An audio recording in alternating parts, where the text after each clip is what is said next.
అంటే నా కోరిక ఒకటేనంటే నన్ను పని చేసుకునేవాడిని. మీరు నా మీద పడిపోతే రోడ్డు వేసారని ఇందాక అడుగుతా ఉన్నా, రోడ్డు వేద్దామంటే కనిపించలేరు. మీ అందరూ దండం పెడతాను బాబు, నాకు రోడ్డు చూడండి ఇవ్వండి అని. ఓజీ ఓజీ ఓజీ అంట. లేదంటే అన్న ఇదివరకు సీఎం అయిన వాళ్ళు ఇంకా పోలా, డిప్యూటీ సీఎం గారు సరిపోతాను ఆనందించాను. ఇంకా అవి కాకుండా నేను అనేది ఏంటంటే యువతకు కానీ ఆడపడుచులకు కానీ పెద్దలకు కానీ నేను వచ్చి మీకు నన్ను పని చేస్తే మీ భవిష్యత్తుకి మంచిది. నన్ను చుట్టుముట్టారనుకోండి, పని చేయాలి కదా.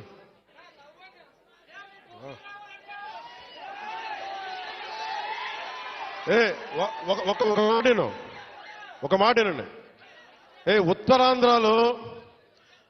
ఉత్తరాంధ్రలో మీరు తెలుగు నేర్పించిన నేల ఇది, వాడుక భాష నేర్పించిన నేల ఇది, తిరుగుబాటు అంటే నేర్పించిన నేల ఇది.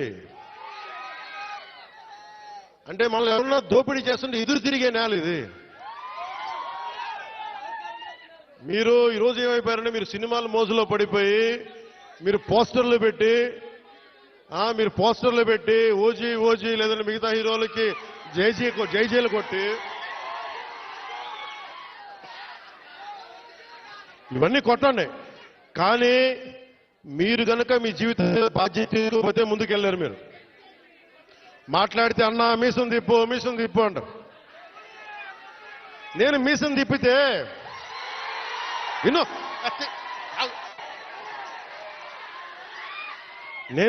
తిప్పితే రోడ్లు పడవు, అర్థమైందా? నేను ఛాతీ కొట్టుకుంటే రోడ్లు పడవు. నేను వెళ్ళి ప్రధానమంత్రి గారికి దండం పెట్టి ముఖ్యమంత్రి గారి దృష్టికి ఆ సమస్య తీసుకెళ్తే రోడ్లు పడతాయి. అందుకని మీసాలు తిప్పడాలు ఛాతీలు కొట్టుకోవడాలు నాకు చేతగా. పని చేయడం తెలుసు, నాకు పని చేయనివన్నాను. అందుకని మీ అందరికీ మరోమారు ధన్యవాదాలు చెప్పుకుంటూ